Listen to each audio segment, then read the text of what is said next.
Okay, let's start. Oh, Cole. I see Cole. And okay, maybe we'll go alphabetically. That's easier for me if you don't mind. Uh, so, Adam, would you say a few words about your interest in this text? Hi, Cole. Hi, I'm Adam. I'm interested in Neoplatonism and Proclus especially, and so I kind of know Pseudo Dionysius secondhand from studying Neoplatonism, and so that's what drew me to the class. Excellent. Okay. Eusebia is, oh no, so Cole, please. Yes. Oh, excuse me. My Uh, next. oh, right, you missed. I suggest that uh, everyone says very briefly what got them interested in this text. Sure. Well, I saw Arcadie's name on the Telepaideia website with a new class. And so I took a couple of classes on the Phaedrus with him. And, um, and I thought, wow, how interesting. A class on Pseudo Dionysius, an ecclesiastical writer. I'm a priest. And so I was very interested in that. And yeah, the rest was quite simple. Great. Eusebia, am I pronouncing your name correctly? Just need. Yes, you are. Yes. Excellent. And you have a nice, very great. Are you in Britain or are you Brit? Oh, In Australia, Melbourne, Australia. wow, wow, great, great, very international. So please tell us just a few words about. Right. I have an interest in ancient Greek, and I chose this course because it suited the time frame. But having looked at it, it may be a little bit challenging for me. But we'll see how I go. Oh, I see. Yeah. Would earlier or later be better for you? Uh, which? Oh no, your evening US evening time works perfectly. Oh, okay. Yours was one of the only classes available that I Okay. without having to get up at 2 or 3 in the morning. And Oh, I went you through. mean for the others, not for this Yes. one. I see. Yes. So Okay. sorry. So by way of exclusion, okay, that's also it's Sorry. quite rational. All right. And I am of a Greek Orthodox background, and so I did think, I thought, oh well, this looks interesting, Saint Dionysius the Oh, Areopagite. oh, So I guess so by your name. So yeah, that's okay. Okay, and Richard, please. Um, so I guess my interest in the class is twofold. I'm interested in improving my Greek. That's like one of the main things. But also I went to seminary. I'm not a priest, but I've done a little bit of work in patristics, kind of in a passing way. I've read some Athanasius and I just like to read Greek classes with Paideia, so I think it fits all together well. And It I've was read a some Pseudo Dionysius in translation. wow. So it was it a Roman Catholic seminary or No, it was a Protestant seminary, an Episcopal seminary. wow. So we're really multi-denominational and I would say it's excellent. Yeah.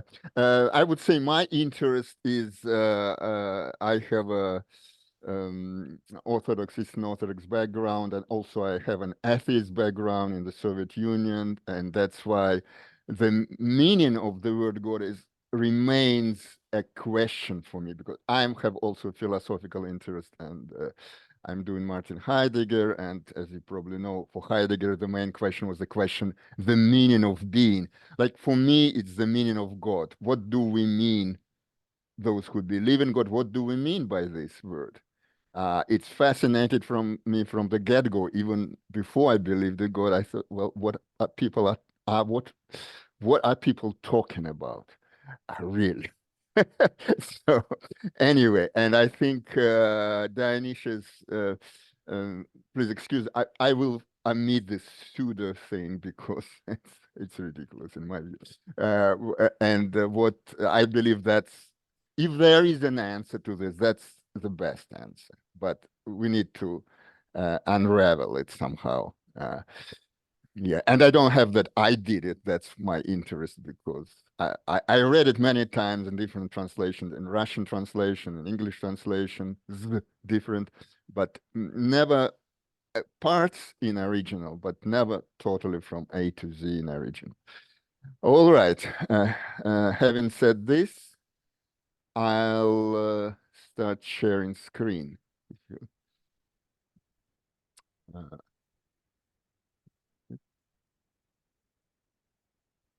okay, and I know that's a rare edition, but it's the best. It's actually, they were, probably you know, there was Zuchler's edition, and I have it as electronic file. If you want, I can send it easily to you, the whole book, but this supersedes it.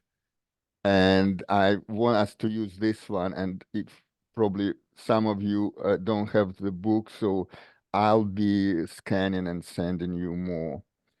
But let's start from the very beginning and again alphabetically. So Adam, please. It makes sense to start this from this, you know, the title, and there in brackets, of course, you probably know that angular brackets is what the editor inserted. Then there are there are square brackets, but double square brackets are rare.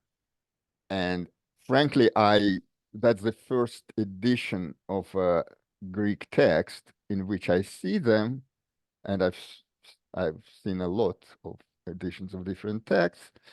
But what they mean is that these parts of the text are omitted in a number of manuscripts. When there is singular brackets, square brackets, then it means just the editor deletes this and wants to tell us that they delete. But double square brackets means that some scribes actually omitted this. But we shall read it anyway. So Adam, please start from the beginning. And we read in the Greek first for us to attune in whatever way you pronounce it. It's fine. I pronounce it Byzantine, also the same as modern Greek. There's a big argument now has been made for it, even for New Testament texts by the scholar. I can give you the name. He published a huge volume on this, for this way to pronounce the text, which are New Testament or later.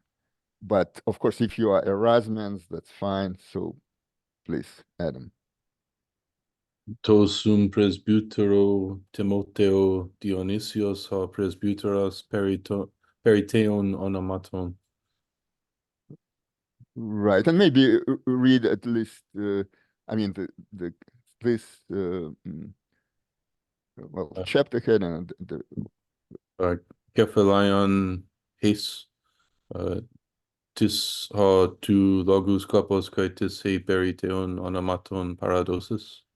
All right, and then translate this. Dionysius the Elder to Timotheus, I guess sum presbyteros is another type of elder in the church.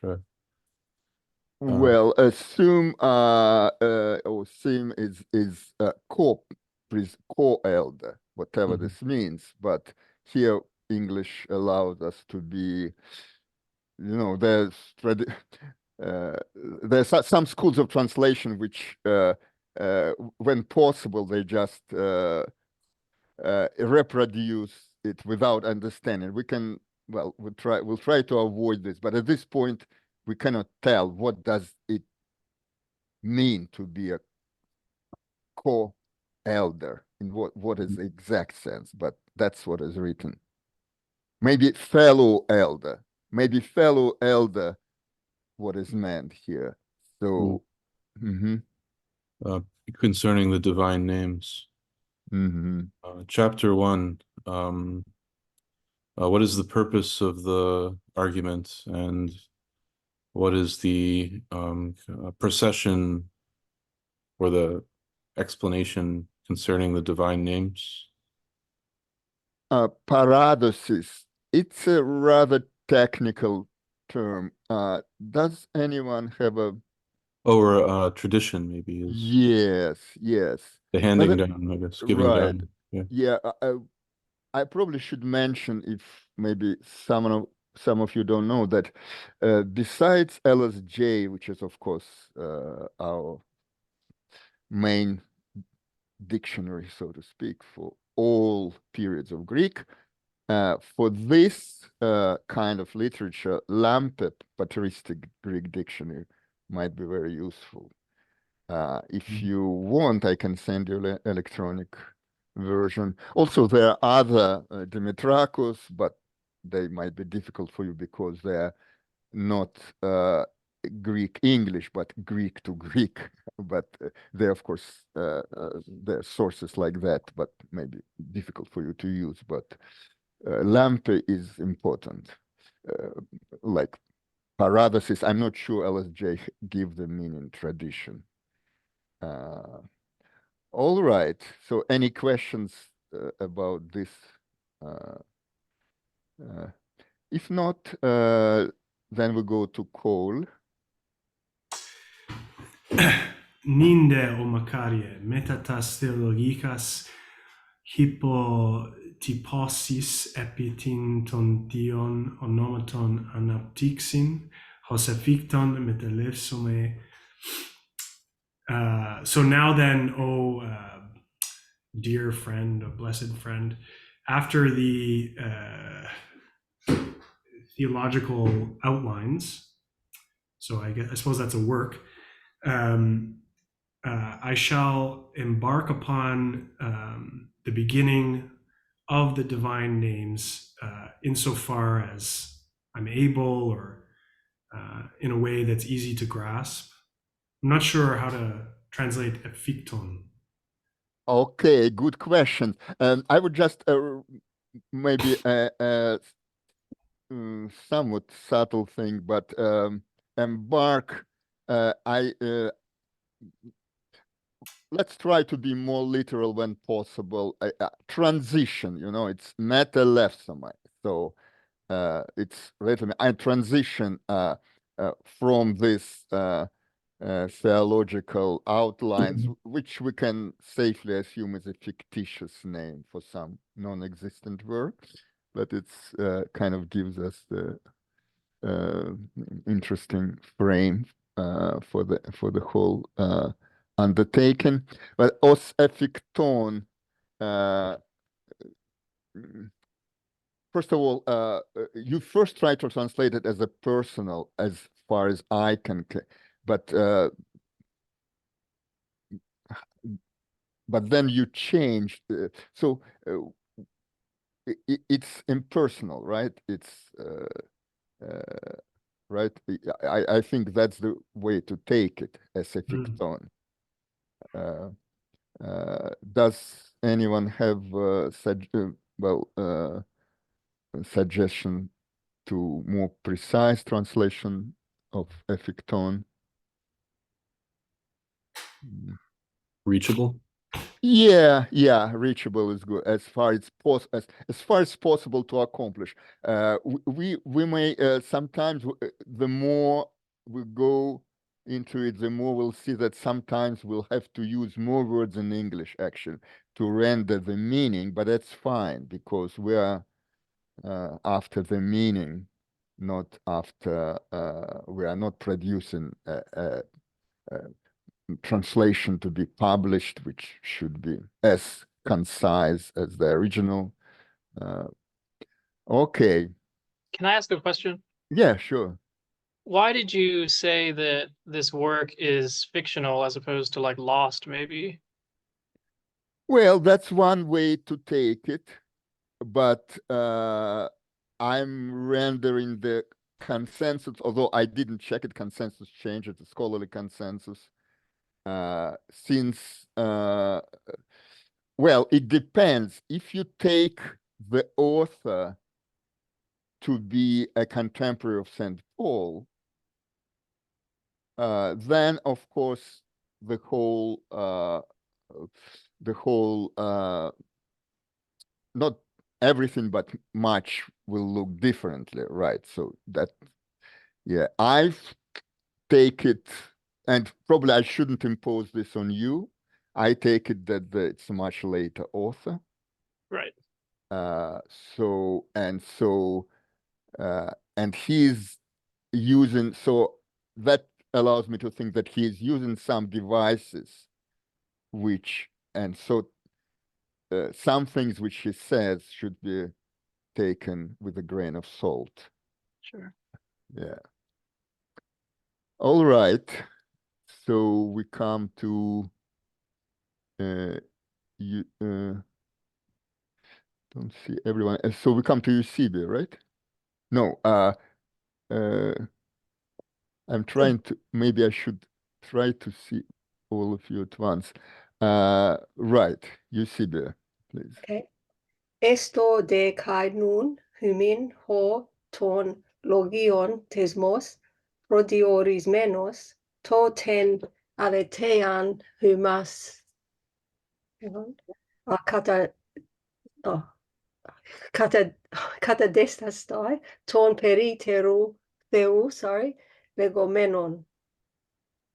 Hang on, am I reading? Yes, if you can make pauses whenever you find it appropriate, which gives kind of more or less piece of meaning which you can translate. Okay. But even now, let the custom of the divine teachings defined beforehand to us be that we fix firmly the truth of the things spoken concerning God. How did you? Can you say it again, please? Sorry, that's why I struggled with this. But even now, okay, even now, even, why is it even? Even, the Kai. right, but I understand, but Kai has other meanings. Which any other suggestions for Kai in this context? I just Because thought because of the de. I've got no idea. I'm not that good with Greek, but I know it can mean and also even. But with the det beforehand, I just.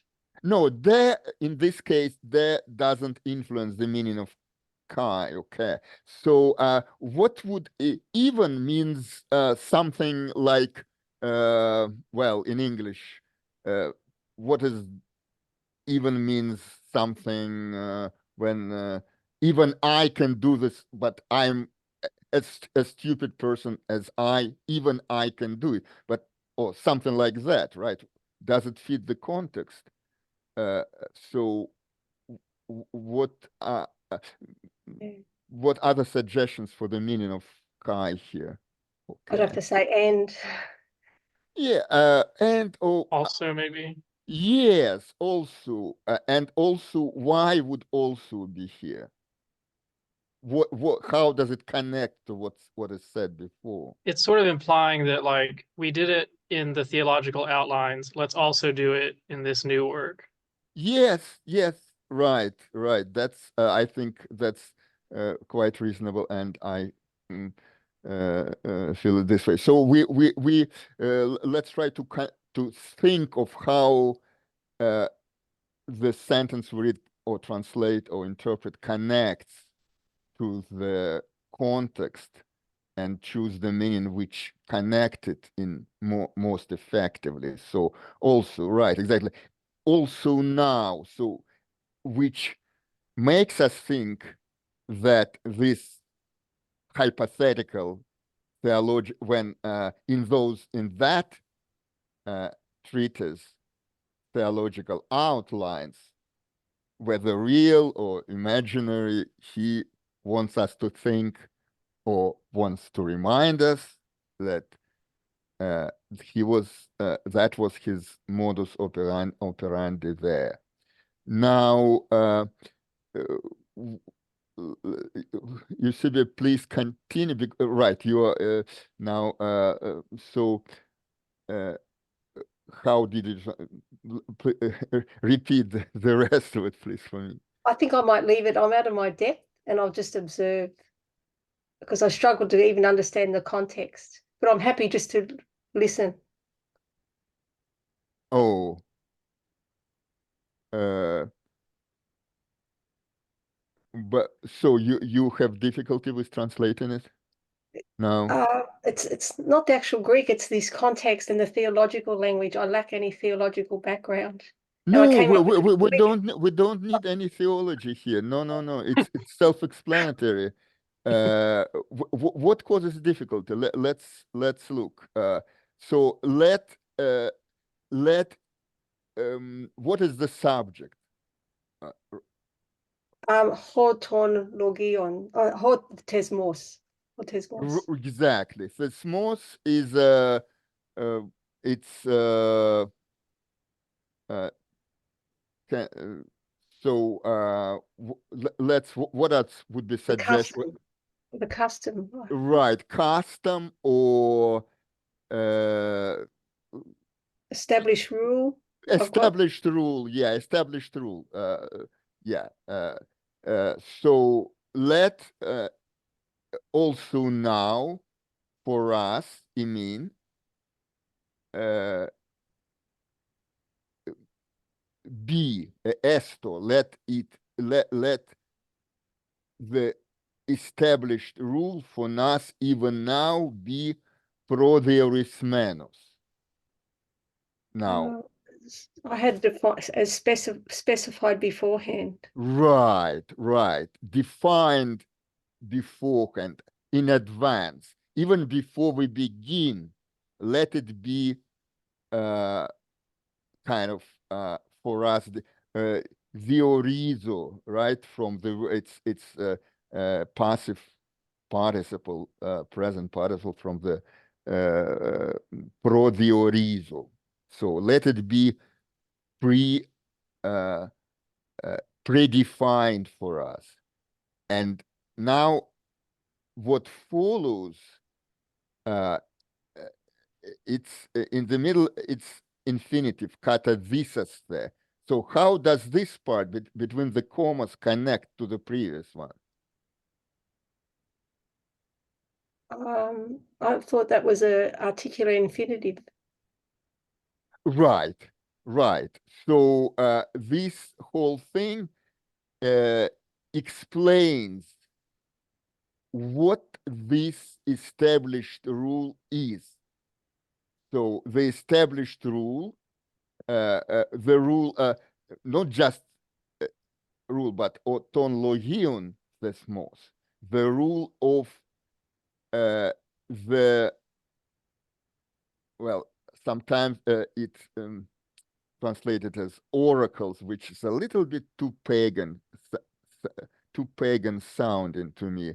But it's not, there's not an easy way to translate logion into English, especially my English is not. So has anyone thought how to translate logion here? Can we just say scriptures? Well, scriptures by scriptures, it's the saying, literally, quite this as saying something said, right? Something that's oracle. Of course, it's a Latin version of this. But it came to be used in pretty. Is it a divine teaching? It's not a teaching. It's the saying, divine. Saying. Oh, sorry, is that what you said? Yes, saying. Oh, sorry, I misunderstood. Okay. Can I ask Right. about that Uh-huh. word? Uh-huh. Well, I thought it meant it refers to it's an adjective that refers to a person like originally who's eloquent or competent in speaking, and so when they translate as oracles, they mean a person rather than a thing said or a thing written. Well, If it's so logion rather than logon. I'm looking at LSJ. It says oracle, especially one preserved from antiquity. How can a person be preserved from antiquity unless as a mummy? Yeah, that's right. The oracle also means a person, but the meaning when logion, to logion, that's a noun, which is a neuter noun, and it's well, basically it means a saying. Just let's Excuse me, Arkady, there's another definition for in masculine, logios, meaning one versed in tales or stories, or somebody who is learned or erudite. So it could refer to people in that sense. Oh, if we take it as masculine. Okay, well, let's leave this then. Perhaps it doesn't work, but it seems right. Surely he's talking about the Bible, right? Is he not talking about the Old Testament? Well, that's the, how to say, that's we cannot presume anything. We Right, need right. to learn it I guess I from made an assumption. Yeah. Right. So well, I will be, perhaps it will be, I will be given away, but he wants those people who whom he wants this text to be seen as orthodox, to think that he refers to the canonical scriptures of the church. But that's my view. Again, you needn't assume it, but I just hypothetically. But he also winks to other people by using this term. Interesting. Signaling that there is something more to it, and signaling towards a wider context, right? That's my idea of it. Of course, theoretically, it can be masculine, but we can suspend this question for now and see how it is used in the forms which leave no doubt as to its gender of this logion. But for now, I just would draw your attention to make clear. Maybe maybe you meant this, but I just misheard it. But I just want to make clear that what we are on the same page here. That what goes between the commas here is explication of what this thesmos is. So this established rule, namely to establish, katathesis, namely for us, that's the subject in accusative of this infinitive, namely for us to establish the truth of the things said about God. Ton peritheu legomenon. Did you mean this, HCB? Or I just I'm just articulating this just because I'm not sure. I didn't hear quite clearly what you said, and if you meant that, my apologies just for parroting you. Oh no, you needed to parent me. It's all right. Thank you. Yeah. All right. So and this genitive case, or ton logion thesmos, we since if we left the gender of ton logion, then of course we need suspended it, like left it undecided. Then we of course need to leave for now undecided what this genitive case really means. In other words, it's clear that somehow this established rule, thesmos, or set rules, it's from actually cognate of the word thesis, to put down, to it's somehow about ton logion, but of course if these are the persons, then it would be the genitive of the subject. It would be the rule established by these persons. But Who said this, that they're masculine? What exactly is, let me look, logios, it would be the masculine? Yes. Okay, let's, what exactly is, I'm just curious. Logios. Logios, to be exact. Adjective. Versed in tales or stories, a learned physician, skilled in words or eloquent. Well, it would take, of course, it would make sense.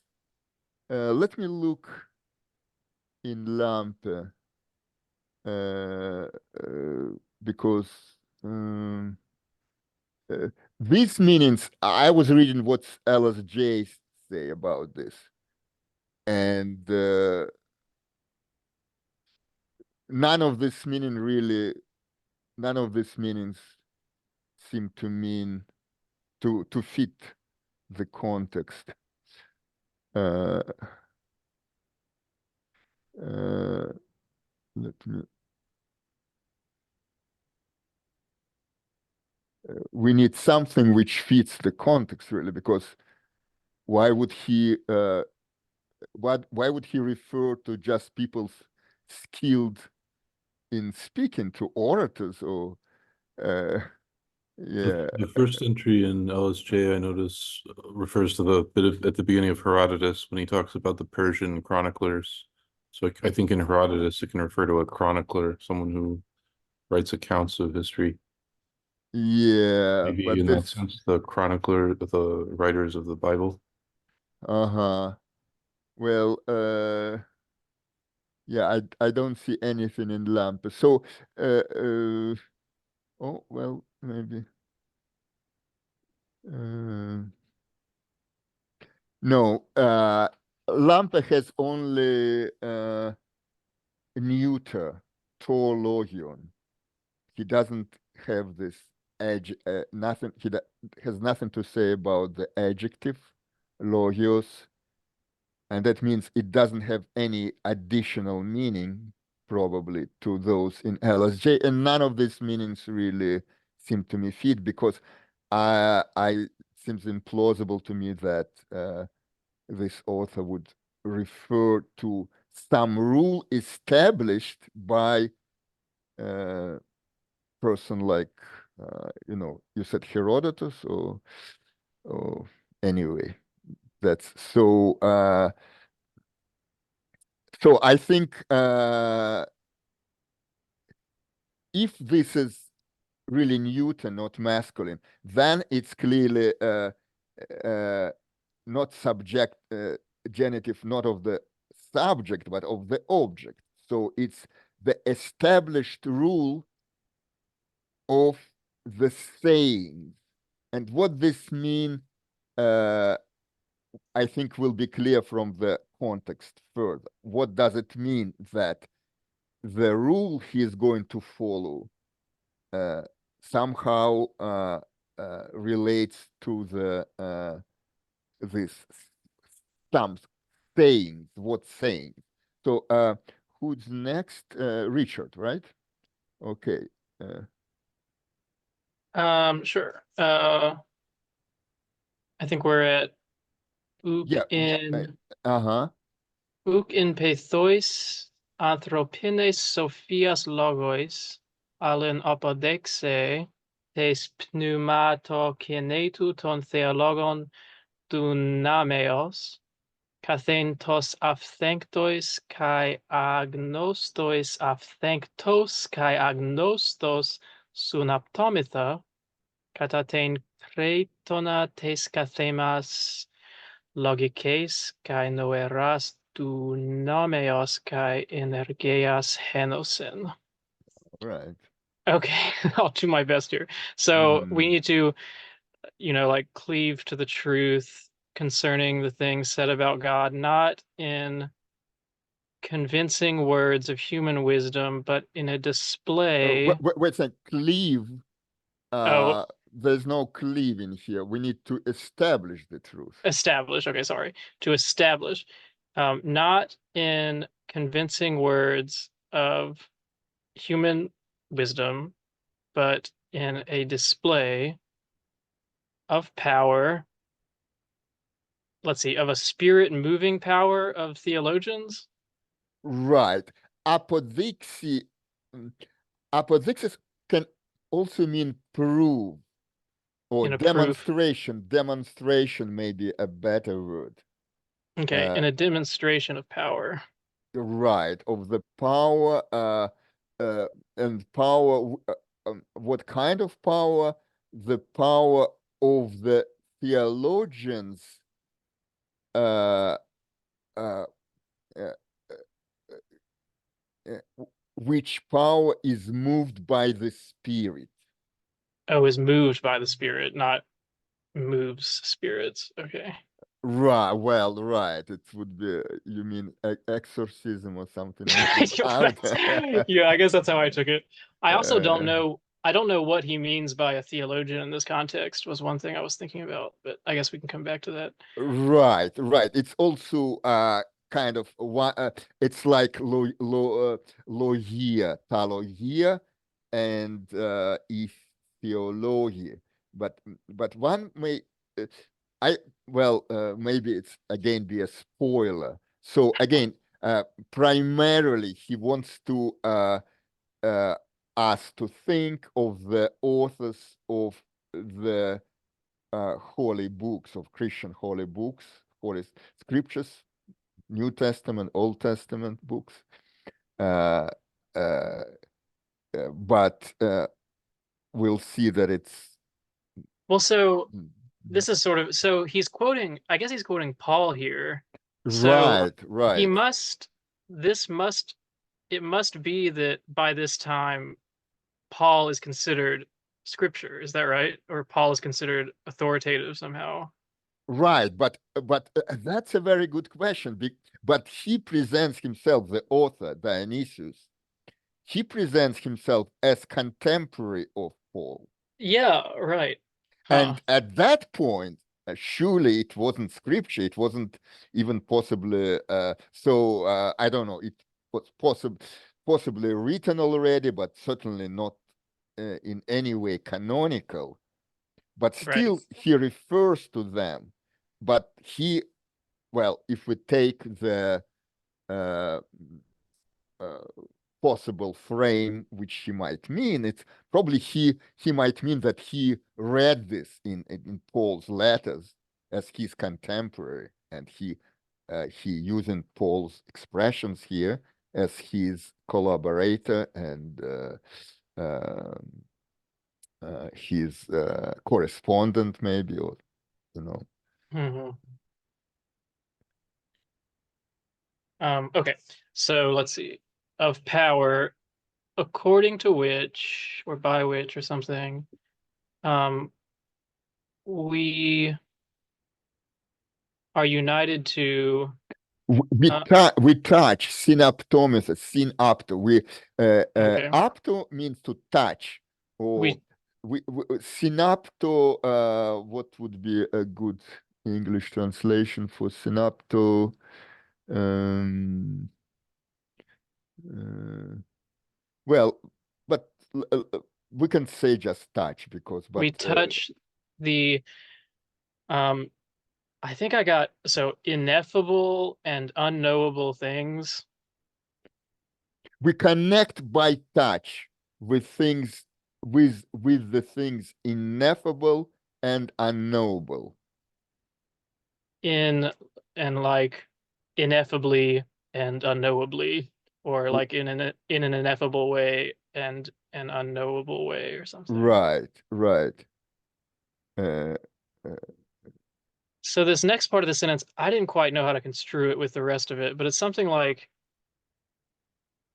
and according to the greater union, according to the union which is greater in us than our intellectual and logical power and energy, or yes, yes. Excellent, excellent. Now, meanwhile, I'm looking in LSJ for this better. You see, English is not my native language, as you probably guessed. So there are many meaning in physical for synapto.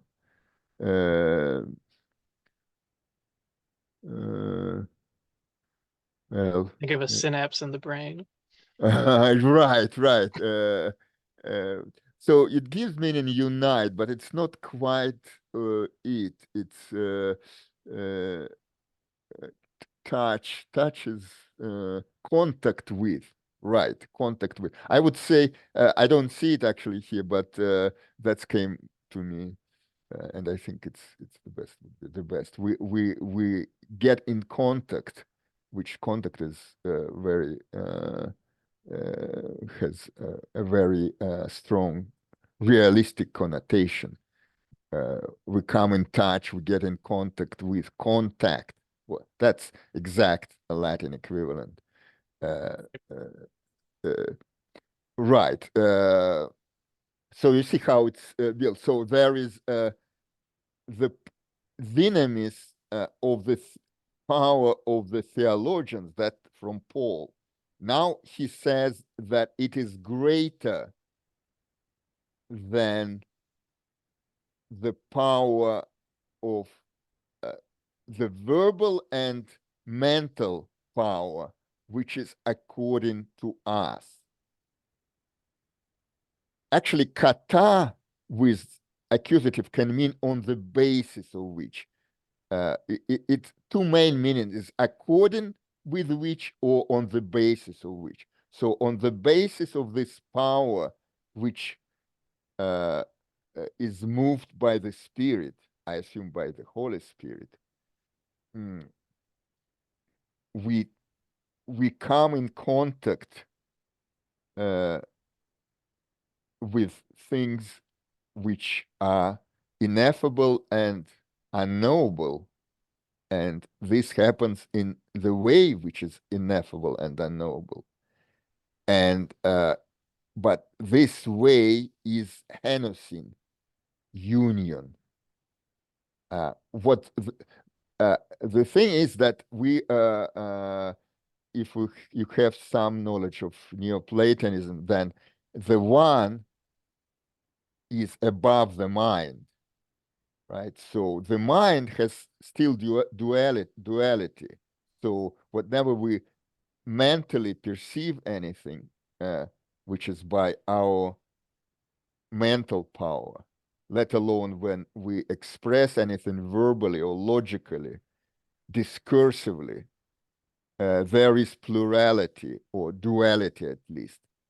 But above this is union, enosin. And that is the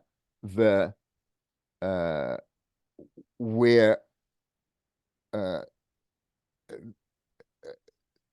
whence comes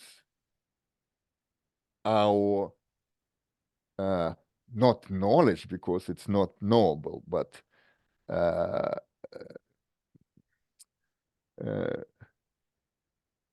I got this. I mean, I just feel like I felt like in reading this that that a lot of these terms have like pretty specific technical meanings that I guess are unknown that I just don't know. Like, yes, they do have technical meaning, but it's not really necessary to know all them. Of course, you can, and there is apparatus, and in Zuhla edition, there is even more detailed apparatus to look for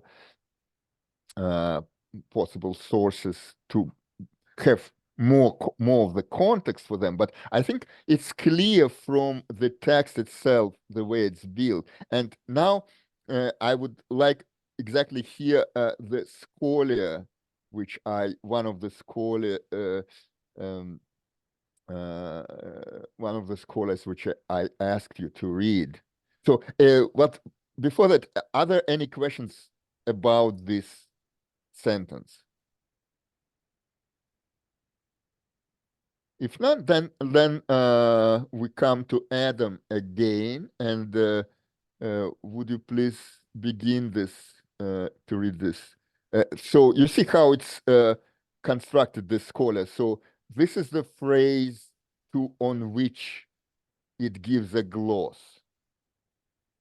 So the reference is to Zuchla's edition. Zuchla is the lady who published the previous edition of Divine Names, and also she published this edition of Scholar. So if she refers to her edition, but we can easily see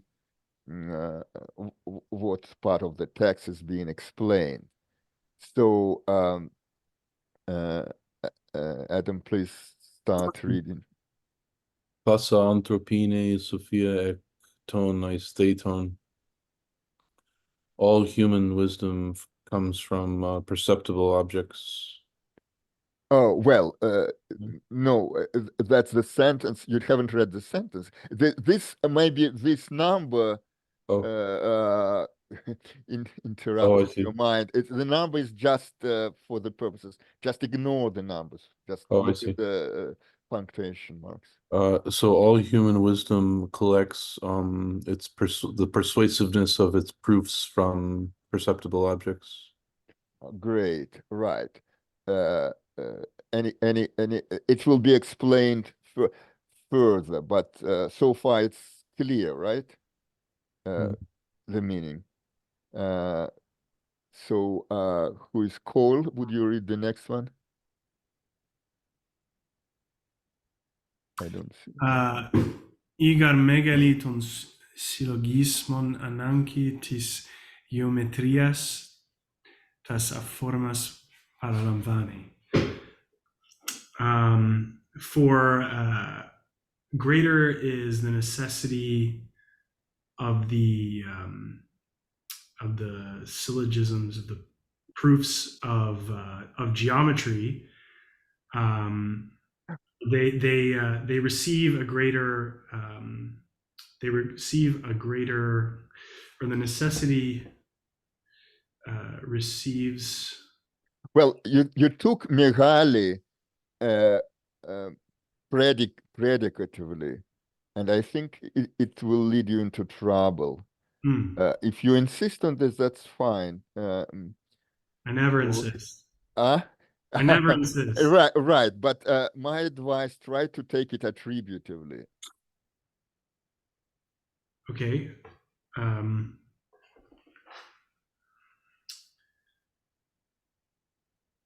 Try to take this part as the subject. So hey, ananki.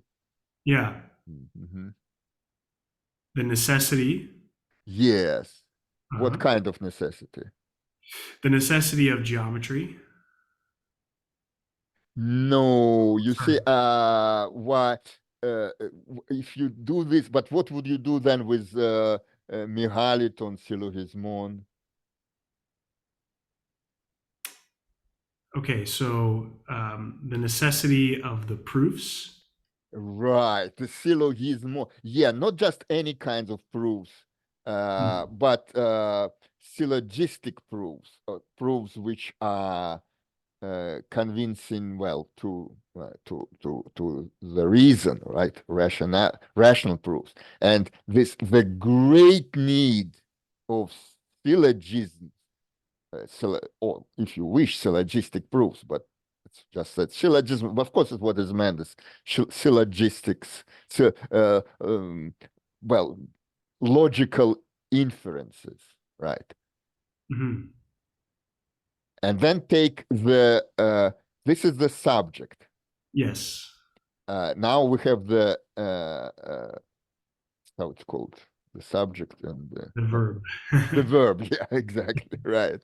But what part of the sentence it's in English, but I forgot. I could tell you in Russian, but you wouldn't understand anyway. Okay.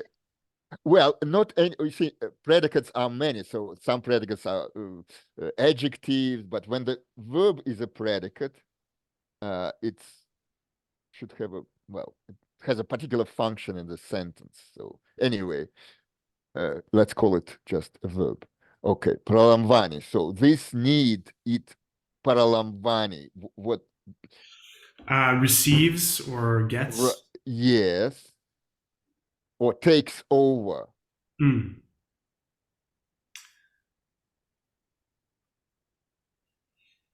Well, it takes over the formless thing. No, aformas, you need to see what aformi is. Do you have Yeah, uh, just a sec here.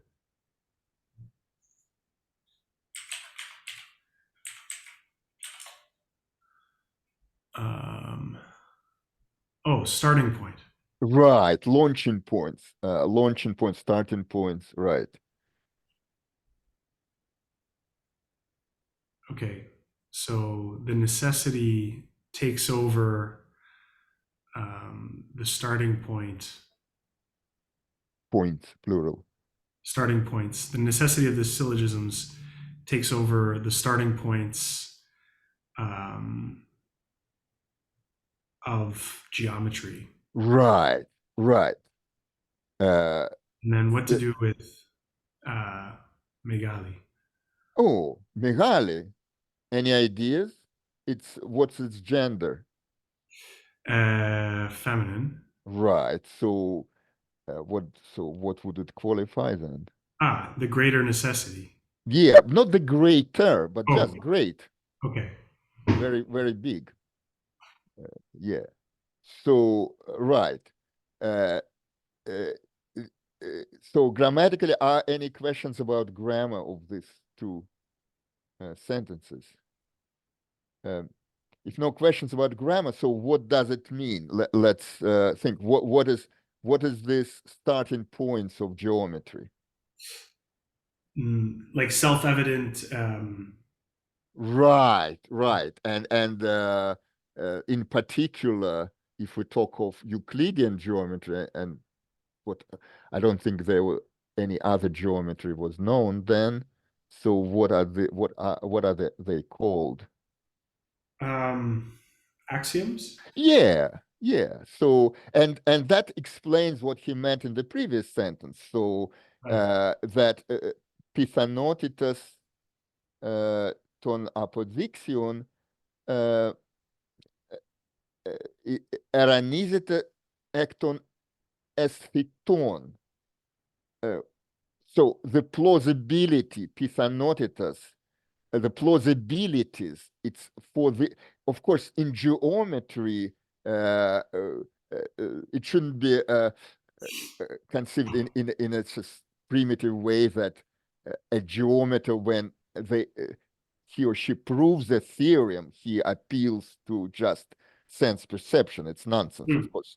The circle can be even not round, but which geometer draws, and Right. but the postulates themselves, like that there's only one that there's only one line which can be this famous fifth axiom or fifth postulate of Euclid. Their plausibility comes from the sense perception, because why do we accept them? Everything is built upon them, so they are the foundation, and they comes from the senses, these postulates. Okay. Any questions about that? Well, if not, then we come to Eusebius. I shall pass. Okay. It's like in a card game, reminds me of. Okay, so we go, is it Richard, right? Yeah, I'll do my best. All right. Hmm. Epideton asomaton malon de kai huperasomaton kai huperpasanusian os antis logikos epistesein aner menutos me mollis to acrotato anthe tu nu ten peritheu agnosian hotipote estin dia elicrenus Eusebius ale leitos sunoien dunamenos. Sorry, you see do you see you missed a chance to say your name, which is I kind of did. encrypted here, but maybe that's modesty, but well, okay. I understand that. All right. Let's start. We have just 3 minutes left, but let's at least start that. Okay. So I think I'm struggling. I'm okay. So, but on the subject of things without bodies, In the case of a P okay. with the genitive, in the case of the Okay, so in the case of bodiless things, and even more so, also things that are above bodiless things. well, that's his particular way of speaking, super borderless, and he will use this prefix hyper abundantly. And what he wants to say, that I will give away because otherwise it will be difficult. These things, of course, what is meant is things divine, because that's what the question, what the whole passage this commentator John of Scythopolis is explaining is about contacting the divine. How do we contact the divine?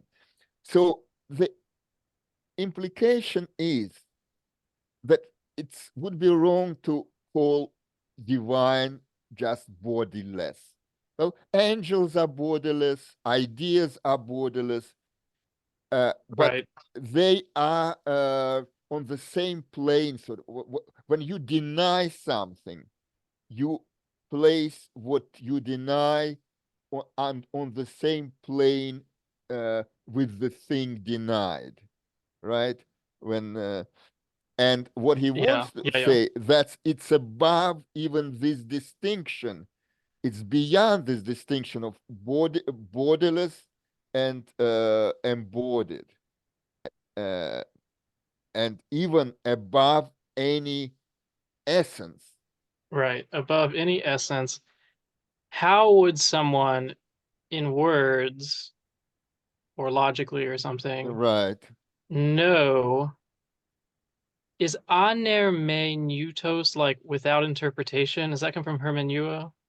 Right. But that's we come to a difficulty here. I mean, and I will now tell what the difficulty is, so it will leave you with some food for thought because our time is out. But you see, this is not a question, although it's Right. here is a question word. But Right. this editor, Zuchla, didn't take it as a question. And also, I may show you the in Patrologia Greca, that's also the whoever editor was there also didn't take it as a question. There is a period at the end. So this means that there should be some verb implied here, some verb before the anermeneftos. If it were anermeneftos is an adverb. If it were an adjective, it would be easy because the implicit verb would be estin. That's very usual. But with an adverb, it should be echi, impersonal echi. You know, echi with an adverb is equivalent to estin with an adjective. So estin kalos, it or he or she is beautiful. Echi kalos with omega means the same. Now, then on this reading, it would be implied echi, impersonal echi, so is impossible to explain. But it's a little bit difficult because I, for one, haven't ever come upon implied echi. So again, implied estin is very common, but implied echi, I don't know if it occurs. Well, another option is to take it as a question. Of course, you know that punctuation is all added by the scribes pretty late. So, and then, and try to translate it as if it were a question. So I leave it open for now since we're out of time. And so you will be able to watch it. And you may send me your questions by email if you need to. And I hope to see you next time. All right. Thank you. Bye for now.